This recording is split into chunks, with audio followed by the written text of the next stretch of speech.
You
โ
mind is aligned with what Chronicler said earlier, that perhaps it was a fluke against KT Rolster with Canyon and Chovy underperforming, and that this should be a relatively quick series with Gen G being the victor. But my heart is telling me, my waters, the vibes are telling me that this series is going to go down in history. I have a feeling this series is going to be epic. It is going to have everything you could ever want. In a series where we're fighting for 4th seed at Worlds or skipping that play-ins match, but also, arguably more importantly, which one of these two teams is going to be making that run potentially to the grand finals that will be facing off against KT. The winner in that lower bracket finals could have that rematch of T1 and KT, or we could have Gen G looking for revenge to take KT out to go to the finals. So really cool storylines we've been blessed with here in this bracket. Take a look at this matchup here. This is a really fun one between Owner and Canyon. Notice their win rate head-to-head here. 44 and 43, incredibly close. And if we do get Silver Scrapes and T1 wins, it's going to finish off even between the two junglers. Absolutely ridiculous. Of course, Owner looking unbelievable. In their last matchup, there was absolutely nothing DK could do. It was, I don't know, it was one of the most impressive jungle performances in a best of 5 that I've seen from a single player in a very, very long time. And maybe the last time I saw it was when Canyon was in peak form, but that was not him the last time out, as Ruler is closing in on 3,000 LCK assists, which will put him actually put him ahead of aiming. Yeah, unfortunately for aiming, he won't be getting any more here in LCK this year, so Ruler very likely to pass him today and move up to top 3. He's only really right now about 37 behind Teddy as well, so very, very close. Prediction time though, because this is one of the most contentious predictions we've had this entire time. Our team leaning pretty heavily towards Gen G. You can see Ox, Degon, and G-Sun though on the other side. On the KR side, it's all Gen G. It is, and I have some good company. I was feeling the same way, Wolf. I didn't get the nervousness after my warders told me that it was going to be a swift 3-0, because I was envisaging the way Chovy and Canyon felt after that series against KT, and they're not going to let that happen again. I don't think so either. I think it's going to be a very, very different look, and you know, the setup here for this series between these two is so unreal, because they normally face off against each other in the upper bracket final, right? Not the lower bracket here. So we're going to start walking out our players, starting with Keen, who has been the most consistent top laner here in the LCK across the year. Sure, you could argue that Zeus and Doran have at times had higher highs than this man, but in terms of consistent form, each and every day he shows up to this arena, it's been Keen. It certainly has, and in their last series, he was still extraordinarily good. I don't think there were very many notes. Keen just didn't quite have the same support from his mid and jungle in that series that he's been used to throughout the entire year. Keen is just incredibly good. The best thing about this series, though, is that it's not looking over at Doran and saying he's going to have a tough time. This is a man that really found incredible form this year. Doran has been probably one of the most impressive players that I've watched improve. Even though he's such a veteran here in the LCK, he's still just gotten so much better. He's just changed stylistically to fit T1 better, but I love how sacrificial he's been on picks like the Aatrox, the Renekton, absorbing so much pressure on flanks. He's been aggressive and allows and sets up T1 for success. He's been a critical part of their roster this year, even though at the beginning of the year people had their doubts. Like you said, massively improved. Yep, looking fantastic, and this is a guy that needs to look more fantastic. I think Canyon wanting to bounce back after that difficult series their last time out against KT. Obviously, we're able to take a couple of games. It was a banger 5-gamer between the two squads, but not the expectation that Gen G had. Losing to KT was just not on their bingo card, right? It's been a meta that's been shaped by, playoffs really, that's been shaped by jungle play, has been shaped by Sundered Sky, and Canyon just did not have the same performance that Cuz had in that really critical series that dropped them down here in the first place. So we're hoping to see a bounce back from him. This man on the other side of things had a huge bounce back in his performances when he was able to crush their last series with an incredible KDA. destroying D+ Kia in so many skirmishes. Jarvan, in particular, a pick that he has really run the rift on. Known for his Xin Zhao as well all year long. He was the best Xin Zhao player. We were surprised at how many times he was able to get his hands on it when it was the S-tier top, like Z-tier jungle pick. And right now, we come into the series with expectations that he's going to be the stronger jungler, but hoping that Canyon will bounce back. If Canyon does, it changes everything. I think so too. I think that the next role that we're heading towards is also going to play a huge part. Chovy was a bit of a passenger in their last match, but we know this guy as, you know, the best performing mid laner in the world at this point in time. I think one series is probably not enough to slap him off that pedestal. And as I mentioned before, this time it's a Sunday. Last time it was a Saturday. You know, we went to church this morning, and I imagine that people are going to be feeling better about how the Church of Chovy is looking on a day like today. I think so. And his opposition on the other side, they've had serious questions about the laning phase of League of Legends' greatest player of all time, Faker, the most famous player to ever touch a keyboard and mouse in esports history, has been slumping in lane, but outside of lane, the impact is always felt. The side lane pressure, where he's been pinched oftentimes, is where they utilize him to pull pressure and look for team fights and skirmishes. It hasn't been as consistent in their last few series as it has been in the past. They've been playing a lot more around 5v5s, where Owner is really the catalyst in the setup, but we'll see what Faker looks like today, because if Chovy is back in form, this could be a critical point for Gen G to get ahead. Yep, and I think that the difference between these two mid laners is that it's responsibility. I feel like Faker takes it. If he decides that he needs to win, he'll take responsibility and he will win that game. And that is actually kind of similar to this guy on the bottom side of the map for Gen G. RoLC, I think, has been really stepping up, had a difficult start of the year with Gen G, but has since found some incredible form. But we know that he also takes things on his shoulders and will try and make things happen, even if his role doesn't necessarily allow that to work out every single time. When I think of Ruler, I think of a snowball rolling down the hill. Yeah. He and Duro get ahead in lane. He is one of the best AD carries, if not the best AD carry in the world, at taking a small lead and ballooning it, exploding on picks like the Corki, the Kalista, and just taking over games himself. Gumayusi, his opponent here, they have faced off so many times, but Gumayusi now coming into this series in a Jhin meta. You can see how many fans are here for him. This is probably like the most dense group of fans I think we've seen for any of our players walking out today. A controversial year for Guma, but I think finishing strong here at the end. And so far, looking to be very consistent in his series. We've seen, you know, Keria drop the ball a little bit sometimes in the 2v2s, but Guma has still come out of the laning phase to make a big impact in team fights. Yep, I think there are still some question marks around how the team plays around Gumayusi. I think they really sorted things out. On the top side of the map, Owner really playing towards Doran, allowing him to do exactly what he needs to do, Faker augmenting that. But playing around what Gumayusi wants to do is something that we did brought up, I think, really well on the pre-show. And I think that that's what they're going to have to focus on, is now we're going to head towards the support role. And I love Dagon's reference earlier, like, just don't, you're not Keria, is something that we talk about all the time. Duro, he came into the LCK saying that he was going to be the next Keria. Yeah. And he has done a pretty good job trying to emulate that, I reckon. That's literally the first thing he said in his first interview. And I don't know what it's going to take for this guy to get the credit and the acclaim that he deserves at this point. Are we doing justice for supports already, Will? Yeah, I mean, I'm ready to say it, because he's been overshadowed by many, even Delight, but I think he's overperformed both this man here and Delight all year long. Keria, this year has had so many strong picks as Nico, incredible, but has taken a bit of a dip, I think, at the very end of the season here.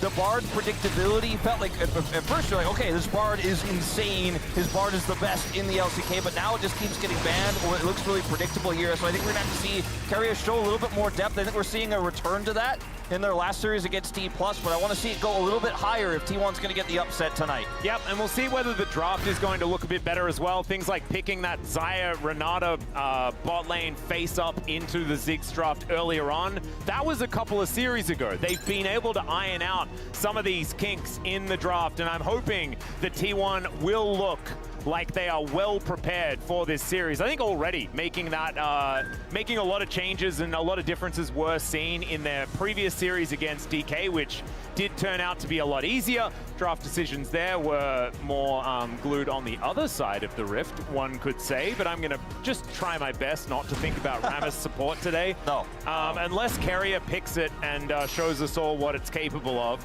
that would blow my mind. But also, I just hope that it doesn't happen. I just don't think. I don't think it's happening. Real. I don't think that's real. So we have two teams coming into this best of 5 on opposite spectrums of momentum. T1 getting the win over D+, and with the performance from Ona that was phenomenal. On the other side, a loss for Gen G to KT. Taking another zoom in here on the bottom lane very briefly. Notice the lane stats here for Ruler in terms of CS. He ends up getting massive leads, but his gold difference is not as high. That's because T1 often utilize lane swaps incredibly well to get Guma massive amounts of gold early on, even if they aren't getting the duo 2v2 kills as often. See the KDAs here, pretty different. Guma playing a lot more back at safe, Ruler kind of getting up into the thick of things. And of course, Gen G coming off that loss against KT isn't going to do wonders for Ruler's stats, but I want to go back to the momentum thing because we haven't seen Gen G since that KT series. Our expectations is that Canyon and Chovy will be back in form, but I think game 1 is going to tell us a lot. That's where we're going to really be able to reframe and reshape expectations because it has been a while since we've seen Gen G. The series against D+ wasn't dominant per se, but it was from Owner, right? And that's one weak point for Gen G that we saw most recently versus an insanely strong point. It gives you hope as a T1 fan that maybe that upset could happen tonight. You're hoping they don't show up in this best of 5. Exactly right. I'm a little bit distracted, Wolf. I'm not going to lie to you. The Artie that was barbecuing the Gen G Tiger was just really unsettling. And we've seen a lot of these fan signs. I should be getting used to it. But that was real. Imagine scary. what Adi did to Bunky then to get rid of him. Oh, by the way, another fan sign that we have translated for us here is it's Inspire Arena. So Gen G boys, it's time to show off your arena skills. And we know that they've been playing way too much arena. It makes it very difficult to look at solo queue stats because every stat is arena. When you see those stats at the bottom of the screen, Legend first, Legend third, the fact that we're in playoffs lower round 3. It's insane, isn't it? And T1 was considered vastly superior to Hanwha before playoffs began, despite being just below them, just a few games below them, not getting them that second place is insane. As the Bard and the Nico will be respected immediately here for Gen G, taking those away from Keria. Have questions about where Jarvan will land. I think Jarvan could start to replace Pantheon in some of these early bans. Yeah, I actually think that whoever gets, it feels like Jarvan really does sort of meld a series around you, right? Like we've seen, like, and it's going to be banned here by Gen G, really targeting, right? Like these are the 2 picks that Carrier has the most impact on, and the Jarvan was the way that Ona started that snowball rolling in their series against DK. I think that the Demacian Prince is going to be someone that we'll be looking out for throughout this series to see who manages to pick that one up, and I think that it will be first pick priority. Let's see what this last ban is going to be, though, because Yunara is up, guys. Yunara is available. Pantheon is banned instead here with Wukong. Feels like a pretty strong Yunara angle here for Ruler. We've seen teams have answers to this in the 2v2, or at least attempted answers, like the press the attack Smolder we saw from Ruler himself. Yep. And so I think T1 very willing to give this up. This is not a, I guess we accidentally gave Yunara. I think they have a plan here. We don't know what that plan is just yet, but they will also have jungle priority pick here as well, since Gen G did take that away. They have red side, so it's a great way to try to utilize red side as well as remove Yunara from play for the rest of the series. Yeah, the thing that I'm a little bit worried about is, will Gumayusi go towards the Smolder pick, right? That we've seen be the handshake option into the Yunara. It doesn't really feel like a Guma champion to me. And otherwise, we've seen a lot of other picks not really work. Like, is it just a Felios? Is that what he's going to be playing into it as sort of his hyper carry of choice in the matchup? As the Orianna, massively high priority and does go over to Faker, that is a big deal because he's been so good on this champion. And this new Bruiser Orianna that we've been seeing has been yeah, looking pretty broken, and that is going to be Xin Zhao for Owner.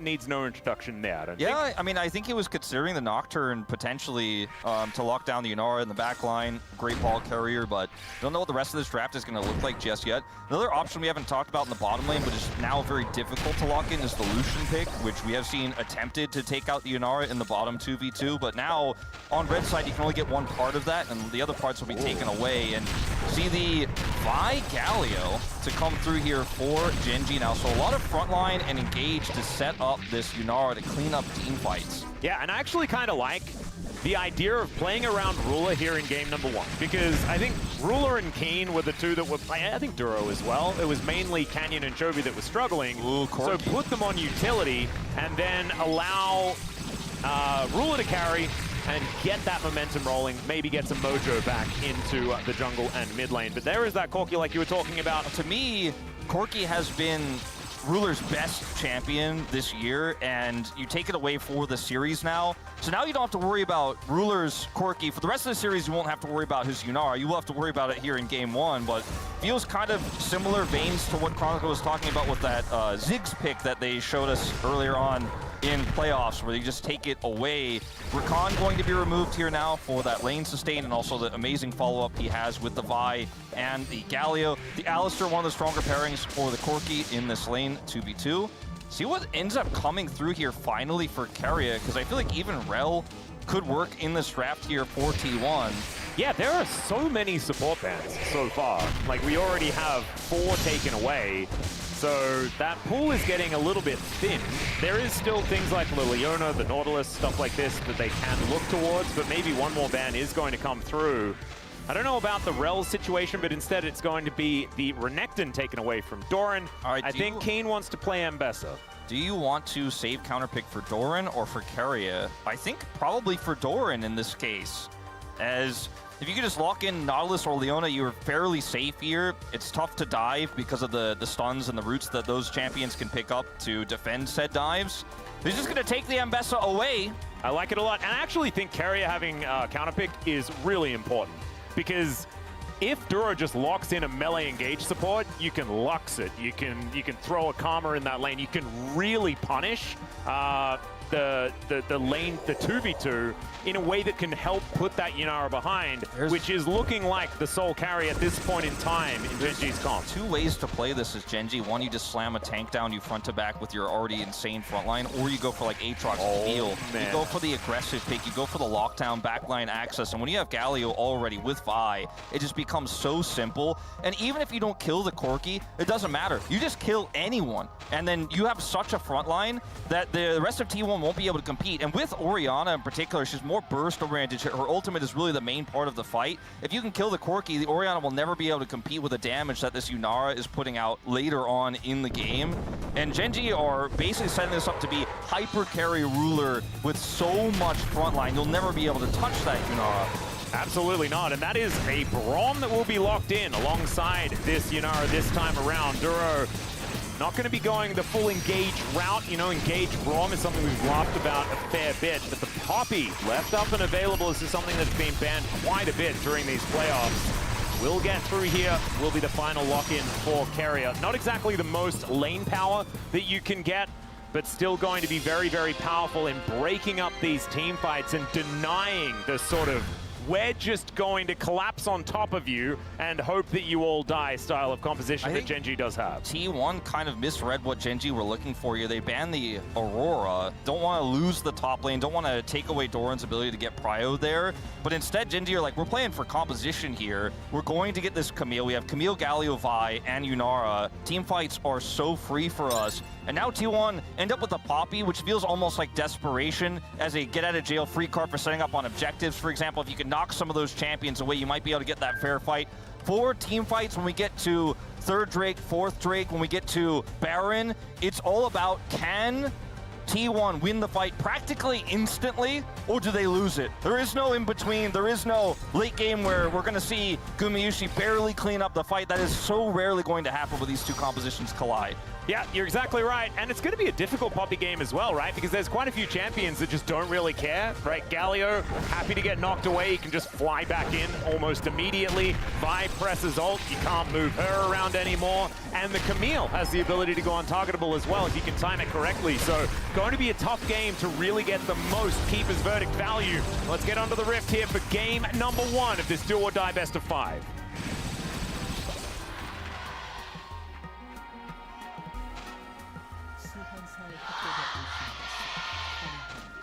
All right, here we are, ladies and gentlemen, onto the Rift for game number 1. Gen G versus T1, the El Clasico here for our final day in LoL Park. And it's kind of insane that one of these teams does get to go to the Inspire Arena later on next week, and another team is just going to be going home. And not only that, but also has to face off against the 4th seed of the LPL in the first best of 5 of Worlds. They could have, like, there could be 3 games and then you're just home again. Yeah. But T1 or Gen G, what? It's crazy how we went from it's always either T1 or Gen G lifts the LCK trophy, and there's different times in different eras where we're like, oh, it's definitely either Gen G or T1, like one is so favored, to Hanwha Life lifting the trophy last season in summer, to now one of these teams gets the chance to play the lower bracket finals, and we still might not have either of them, actually. Yep. Could still be Hanwha Life versus KT in the grand finals. So just crazy to see a big shift here in the LCK right now, as this bottom 2v2 is going to be quite volatile here. Duro going to be playing this Braum into the Poppy, which also kind of hurts Lucian picks, by the way, for the future of this series. Oh, that's actually a really good point. Kind of does make that a little bit more difficult. We have seen some experimentation, like the Janna Lucian that we saw the other day. Wasn't exactly our favorite. Well, I mean, it was mine because it was Beryl that played Janna, but he did some cool stuff. It did some cool stuff, even if it didn't necessarily work out. But I think you're right. I think the Braum coming out now might really change up how this series is going to look. As Doran and Keen trading blows back and forth here. You can see Doran pretty happy with his release date, and Keen just doing his very best to weather the storm. It will get to a point where Keen can just sort of nuke people by, you know, pressing Q and stuff like that, as Chovy finding some Winds of War against Faker here. Faker having a great start to this lane, avoiding those Winds of War at level 1, just constantly applying that pressure, ramping up those auto attacks, pushing Chovy out of the lane, harassing him with his Q. Canyon is 8-1 on this Vi, but more impressively, I think, is Chovy's 12-0 Galio. Yeah, that is a scoreline that he has right there. Not too bad at all. Things looking pretty good over here on T1 side as well, outside of the pretty surprising lower win rate here for Gumayusi's Corki. Hasn't necessarily found as much success. Now notice the junglers are both path different directions. This top lane is very gankable for Canyon to come up here and look for absorbing that pressure that Doran is looking to put on here. You mentioned the release state difference. It's just a really hard matchup for Camille early because Doran has those shields, has all those dashes, so could just outmaneuver him essentially in the lane. But this is a gankable lane where the Vi has power. Bottom side, looking for a little bit of a trade here. Not as gankable for the Xin Zhao, I would say, though. Yeah, not so much. Bit of Slurkle value there on Decaria, but not too much more. Do want to say thank you to Valdez yesterday for really vindicating the Slurkle, and I appreciated it so much. Just needed him to know that. Look at this, by the way. Like, we mentioned it briefly. Like, this is across, now 15 across international events as well. 2 times at EWC, that win at MSI as well. This is for all time. He's pretty good at Galio. He does have the most famous Galio play of all time as well before it was changed. He does? Because of it. The good old Flash Taunt. Yeah. That was DRX against Gen G. Yeah. So that was BDD. I think BDD was playing Zoe in that series. Kind of crazy stuff. I think I went back and watched that play like a few months ago, just because I was like, there's so many phenomenal Galio games for Chovy. I remember the 4-man taunt, but I couldn't remember the context all that well. Remember it very well because it was on my caster audition for the LCK. Hey, I was there for that too. Yeah. All right. Well, my memory of that isn't quite as good. I have to admit, I did a few of those auditions. As Chovy and Faker still just leaning it out here, both of them having teleported back in. And CS numbers looking fine as Chovy is going to be able to justicely punch his Faker has through the wave. Constantly applied pressure in this lane, and yet still Chovy is only a minuscule number of CS good down. at red dots. He really is. So we do see the lane swaps coming in here at the same time. Top laners teleporting down to the bottom lane, so it's really just a zero-sum lane swap. End up being the same matchups both sides, which means that this dragon, since there is no big lead in this bottom lane, may go unattended for a little while here in this game. And there is still the chance of a Cloud Soul, which is absolutely fantastic. I just really think that the Earth, Wind, and Fire vibes, it's the chasing the clouds away part of it that I think is the most important. And so a Cloud Soul in game one. It's the 21st night of September, right? Yes. Well, still a little bit early for that, so, you know, it's 3 p.m. I'm sure it's the night somewhere. Yeah. You know? I don't quite know where. Like, maybe if it goes 5, you know, we get that Cloud Soul in game 5? Yeah. As yet, Yunara does count lanes. Okay, Gumayusi taking a lot of damage, has to barrier here underneath the turret, but has already taken a lot, is now Carrier in a bit of trouble. Vault Breaker comes in from Canyon, who's been pretty active, or at least has found a bit of an angle to be useful here towards this top side of the map. So it's Dragon here for a barrier of Guma and some potential plate gold here. He's going to lose some farm as well. He's already a little bit behind in that regard. So this is a pretty big win here for Gen G, but at least T1 is able to stack that first Dragon on the other side of the map. Grubs are not spawning for 2 minutes here, so they'll have time to reset and look for that as well. As Doran is continuing to put pressure on in this lane, but won't really find himself with a CS advantage. And the Camille, like I said before, is really just about team fights later on. It's the setup with the Galio they drafted it for, not because they think it's going to smash Ambessa in this early game or gain Prio. Yeah, I do still think that Keen will have a great time in side lanes as well later on in the game. It's one of the reasons why Camille has been so good is that she does team fight really well, gets that backline access, but also just kind of nukes turrets. Canyon's going to have level 6 here. There is a control ward on that Tri-Brush, but this is a nice setup for Gen G. Yep, there's the hook shot to come in. Hextech Ultimatum comes down there as well as the public execution tries to come out here as Doran has to flash, but the flash forward from Keen. And this Camille looking for a first blood, although doesn't have a lot of mana, but the Winter's Bite is going to land. Doran in a lot of trouble, but still dashing away. Oh my goodness, just the Ambessa things. And Doran is actually gonna be okay. The craziest part of all this to me is you lose so much because Ruler's in trouble now. You're on the top side. It's going to force a TP here from Duro. He will get back just in time. But also the fact that Canyon was just chilling the whole time. Like, he was down there, and I guess he just assumed they had enough to kill Doran. So he's like, I'm not going to waste my time coming over there to secure the kill. But because he doesn't show up, Doran does get away. Is down his flash now, and is going to lose a plate here. But it was a dangerous moment there for Ruler topside. Hits level 6. Yeah, that is going to be the stun onto Carrier. Ruler's still there, though, and does have a lot of damage. As the flash forward, and Ruler will find it, dashes after the Corki, and there is first blood, but it's for the Yunara. Yeah, the Yunara ends up getting the huge value out of the level 6 spike. You're not going to have that as the Corki hits the slow there onto Guma. Guma down barrier from the previous exchange, has to flash, but Ruler has the follow flash and takes him out. Canyon going to take this prio opportunity to start up Grubs, grabs the first one. Any grub you can get for this Camille side lane is going to feel fantastic, and it looks like they might just get all 3. Yep, Canyon will be able to at least grab 2 of them with the help of Ruler, who does pick up a bit of extra money for that one.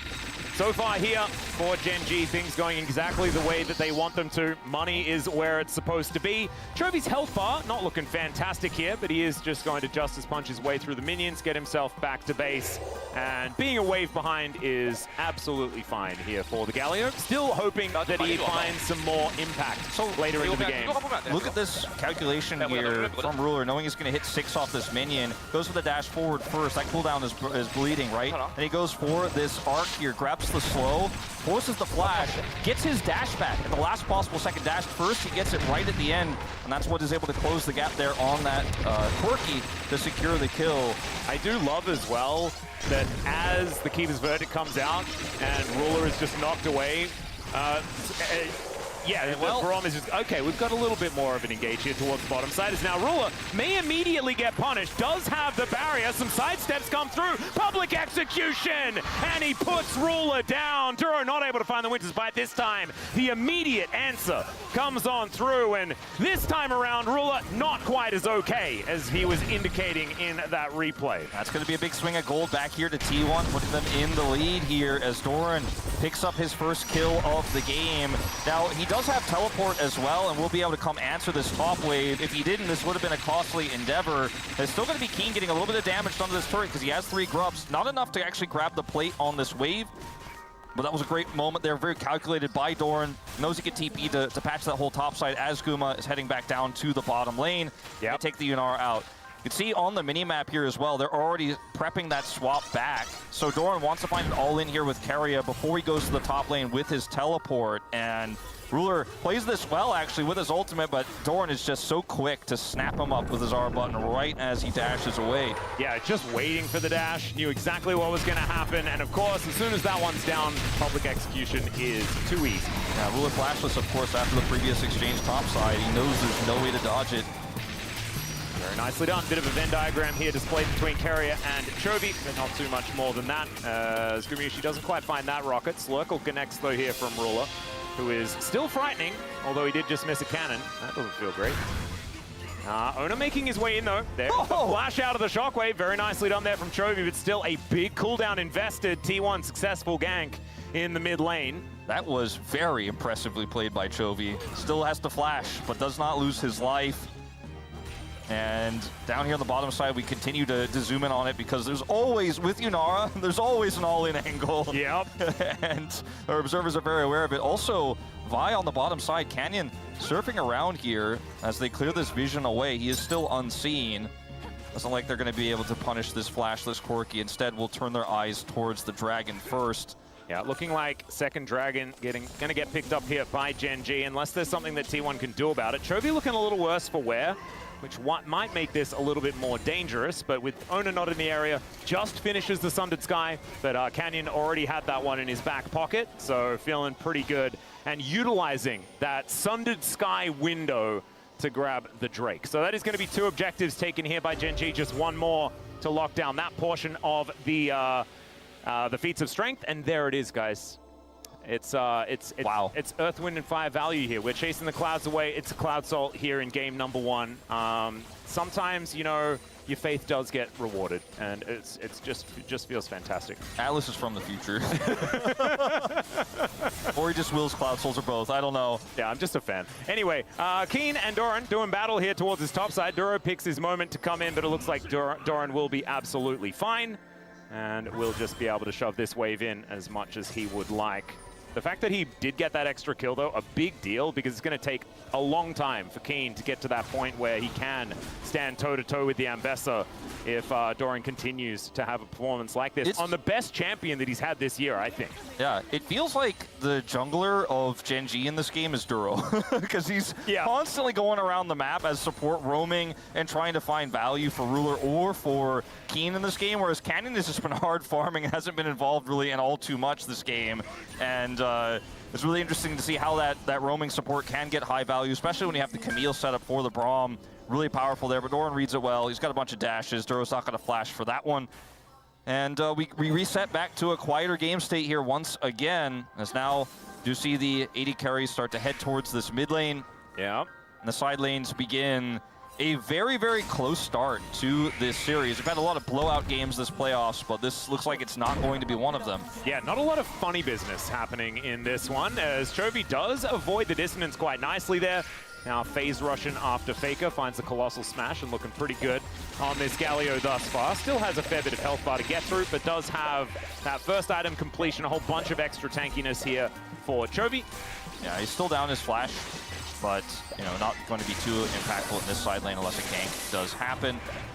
And it's a lot of caution, I think, that both teams are showing right now. We're not seeing a lot of heavy commitment from junglers to ganks or big skirmishes just now, and since there's no objective up, well, maybe I spoke too soon. Owner has control vision here.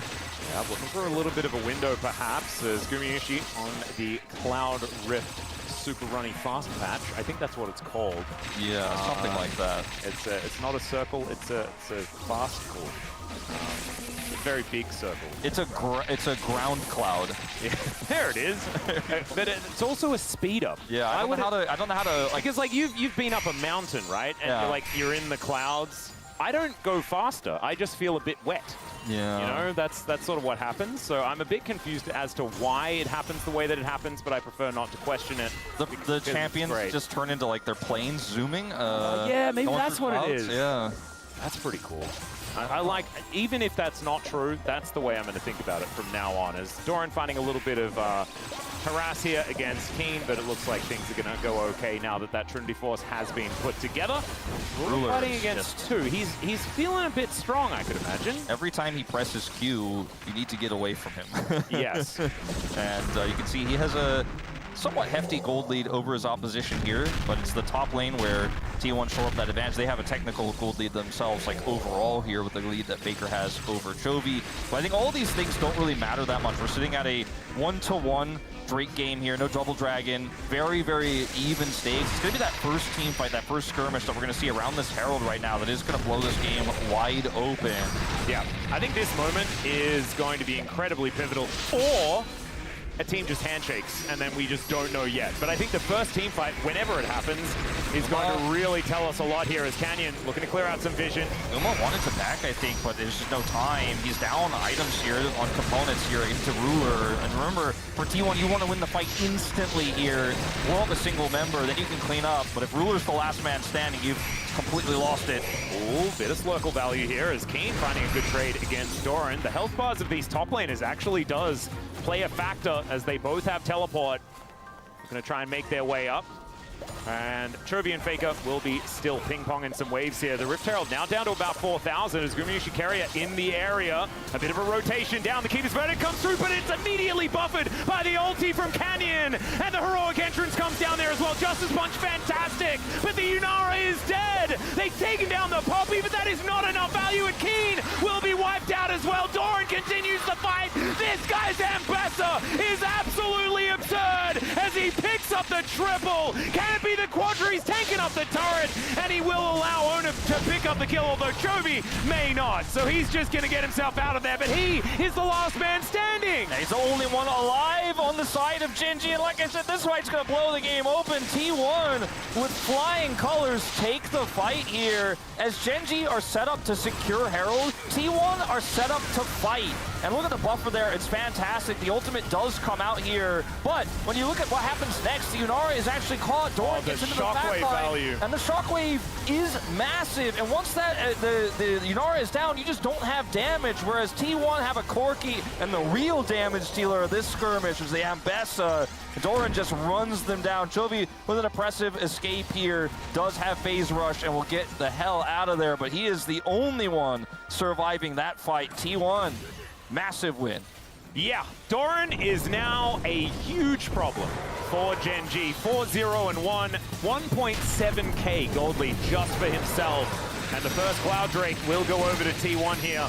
That'll be their prize. Cloud Drake, arguably, I mean, if there's an investment in this game, I'd argue that Cloud Drake is higher value for Genji even individually because of the melees they have and how reliant they are on them, and the movement speed would be so beneficial. So even each individual Drake Genji doesn't pick up really hurts how this composition could have otherwise functioned here. T1 with one more big win on top of the skirmish on the top side. Yeah, it's absolutely massive as Faker will pick up this wave. The Chovy shoved towards this top lane. Runan's picked up here for Ruler, but does really want 3 items before he's very strong. Gumayusi still looking for item number 2, but it's 2 items that you feel great on when it comes to the Corki. So they will be feeling better and better as the next, I reckon, 10 minutes, 7 minutes perhaps goes on. And that will allow T1 to really sink their teeth into this advantage that they picked up. It is, as you look at the top of your screen, 1.6k. It's not end of the world type gold lead, but we said that the way this first team fight is going to look is really going to set the tone for how the rest of this game is going to be. And T1 looked pretty good. As T1, you could play through shutting down this Camille side lane win con because yes, she has grubs, but your Ambessa is just so much more powerful and is going to be hitting big spikes early in this game with the gold that Doran just picked up. They're going to actually look to gank Doran himself. Yep, looking for a bit of an angle here. Hextech Ultimatum comes down. Public Execution comes in as Carrier is going to evict the Camille. And now it's only Canyon and Duro that are down here underneath this turret. And Doran once again is going to survive. Doesn't even have to flash in the exchange. Carrier getting huge value out of the Keeper's Verdict there to save the play. Now Owner's here and Duro's left alone. Yep, he's going to put down the door, tries to flash his way out, but there's a teleport coming in. Ulti from Duro coming on through here, and I think they know that this Braum is dead. Keen still going to go in, but Faker's teleport. Now Keen is in so much trouble. Ruler comes down, protects with a Swirkle.